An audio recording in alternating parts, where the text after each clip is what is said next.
So I am here with Elizabeth, and she reached out to me after my interview with Alex, the engineer, talking about his experience and wanted to share some of her experiences as a teacher, both what that's like as an ENFP, and I think even more so as a teacher, like about looking at students and about personal growth and what you've learned there as well.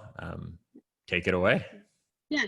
So I was super interested after your interview with Alex, where he was working in academia and had not come across too many other EP types, especially ENFPs. And I'm in a similar situation. Most of the people that I work with are either EJ or IJ types, and definitely don't work with any ENFPs, although I do see them in my classroom. And so it's been an interesting experience learning how to bridge both the language gap in students and in other adults. Why do you think that is? Because in theory, teaching is wonderful for ENFPs in terms of we love to learn new things, gather information. We love the sound of our own voices. So teaching others is a natural way to go. I've done a video before about how teaching might not be a good fit for ENFPs from the point of view of the organizations and the structure. Why do you think there's not so many of us? I think the first part is what you've identified. The bureaucratic portion of teaching is really difficult. The deadlines and then things have to get discussed and approved by 5 people before you can implement them. And that definitely stifles creativity, stifles desire to follow through on projects. So learning how to do that. I work in a non-traditional public school, so I'm at a charter school. And in the United States, charter schools, although publicly funded, get to do whatever they've decided in terms of mission and vision. And so I'm at a classical education school. When I emailed you, I think I compared it to Hogwarts. So we're divided into houses, and it's definitely a school for people who love ideas. And so that's why that works for me. And initially had less oversight. When I got hired, the words of the last person in my interview were make magic happen. And so that's what I've done for most of my time there. And that has shifted a bit. And I am struggling a little bit with some of the bureaucratic portions of things. And so I've had to learn to put systems in place so that that doesn't shut down what I love doing. That makes sense. So systems in terms of the organization and deadline side of things? Yes, so the organization piece of things I think is always a bit of a struggle, but once you've got some formats in place, learning to check that off. I don't like standardized testing, even though it is a good measure of what students learn. I don't like formulating that. That's not something that I enjoy, because I want to read and discuss ideas with students. We use a lot of Socratic discussion at my school. And so it's a conversation of ideas quite often. But I've had to, if I want that, I have to do the formula portion of things. And so I section off time for myself in order to plan that and recognize that if I want to continue to do a good job at my students, I have to provide that information for my boss. What are your thoughts in general on ENFPs getting into teaching? If there's someone watching who's 16, 18, 20, thinking about it, should they do it? And if they should, what would be your tips on how to do it well? Because obviously, like you said, there's many different types of schools. I think that most ENFPs need to live first. I started out straight from our end of high school, which ends at 18 in grade 12, and went straight into college, thought that I wanted to go into psychology, and ended up needing to really just take a couple of years and travel some more and have some more experiences, and came back to that ready to be serious. And so I would recommend that you do something else. Take a gap year, meet other people, travel, work at some jobs that are less maybe academically inclined, so that you have some perspective on how important that might be for the rest of the things that you want to enjoy in your life. And then I wouldn't recommend getting a straight degree in education. I didn't. My degree started out as English and history when I went back to school, and that's been far more versatile for me. If I choose to leave education at some point, there are all kinds of things I can do with that. So depending on what country you're in, if your country offers routes to teacher certification that are not just through a college degree, that's the route that I would recommend going, so that you get more than one thing and have a variety of options available to you. Yeah. I think that's a good point on, I don't know if there's a right answer in terms of taking a break after high school or not. I think about it with myself, and I didn't take a break, but I wonder, like, if I did, would I have went back? Could I have got distracted? Or which does happen to people. But then on the flip side, especially where school costs a lot more, you jump into something and you're 200 grand in debt when you're just like making a decision when you're 17. Like, how is that possible? You had that much responsibility.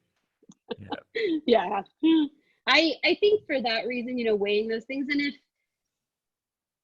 something I tell my students, and I think this is true of myself as well, there's a Latin phrase, note te ipsum, know thyself. If you are going to go straight into school or straight into anything, you have to know yourself. You have to know your strengths and your weaknesses and be willing to acknowledge those, and surround yourself with people who can speak truth to you and that you'll listen to. And good luck with that. Thing, right? Yeah. Like, we're a little headstrong. So if you know yourself well, you'll know whether or not something's a good fit. And I think a lot of times that takes some maturity, and that can come through years or experience. Yeah.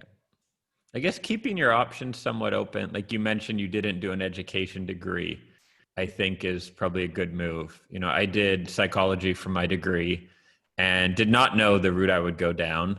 But who knows what I was thinking, but if I can pretend to remember what I was thinking, it was that, hey, I could go marketing, I could go into psychology, obviously.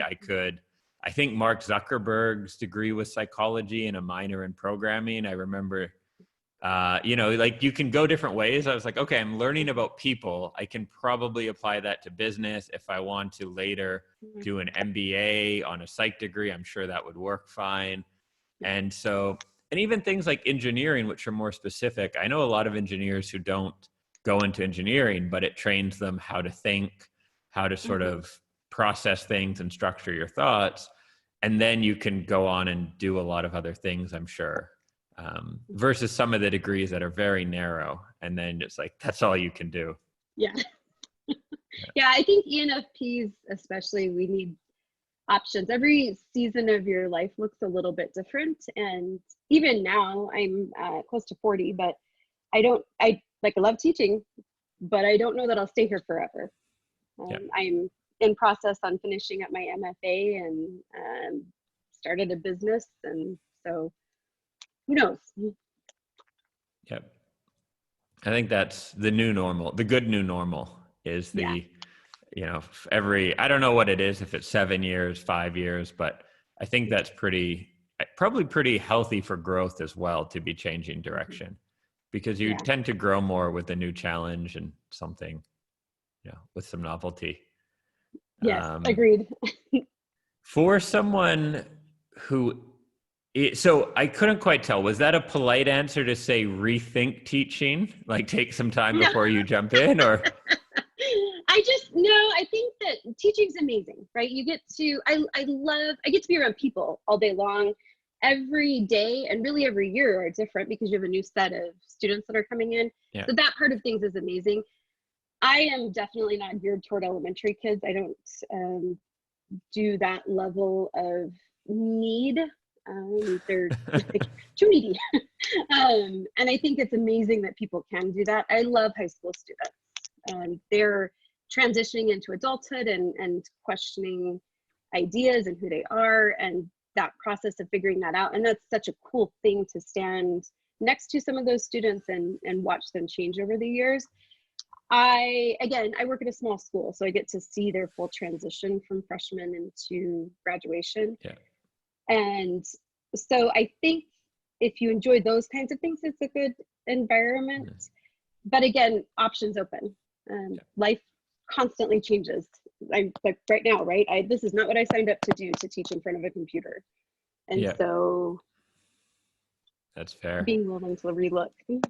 And so I'm getting that for if someone is going into teaching, really like the learning about the district, the school, what's involved specifically, what your freedoms are, what the style, like things like standardized testing to really, because this might be a human thing. It's definitely an ENFP thing, but I watched the Practice. I don't know if you've seen that show.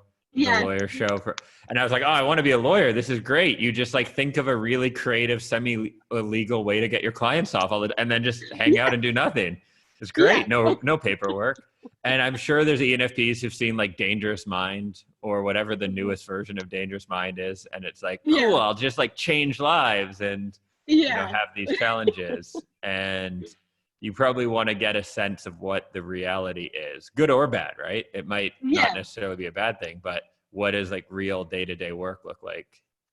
Yeah, I think the real day-to-day work, and then knowing what makes you tick, right? ENFPs, we love people, but what part of people do you love? Like the Dangerous Minds example. Are you good at bridging a gap socioeconomically and authoritatively with students who have come from hard places?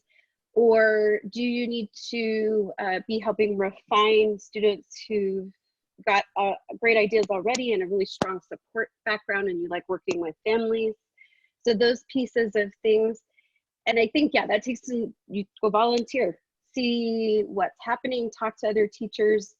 I was fortunate in that my best friend, who's an ENFJ, already worked at this school. She's 1/3 of the English department. I'm another third. And so that was attractive to me because she kept talking about all of these amazing things that she got to teach. I knew a little bit about how the system worked. So when I started volunteering there and then eventually did my student teaching there, I had a very good idea of what I was getting involved with. The other thing I would say for teaching for ENFPs that are considering going into that, I think sometimes we struggle a lot with boundaries as human beings, because we are willing to, everything's exciting, right? It's, oh, I want to be involved in this project or that project. And until you learn to say no, the education system can consume all of your time. If I wanted to work 16-hour days, 7 days a week and all summer long, I would still not have my entire job done. And so you have to be pretty firm with that. And I think that takes, again, time and practice, and up to each individual. But if you can't draw those firm boundaries, it's not good, because you never end up with that downtime to process how you feel about life or the things that are coming through. Awesome. I like that. What we'll do, I'm going to break this up. Actually, I think we'll do it as 2 videos. So for anyone watching this now, we're going to end the video, and in a few days, or maybe a few days ago, you can catch the second part where we're going to talk more about development as ENFPs and lots of lessons from there.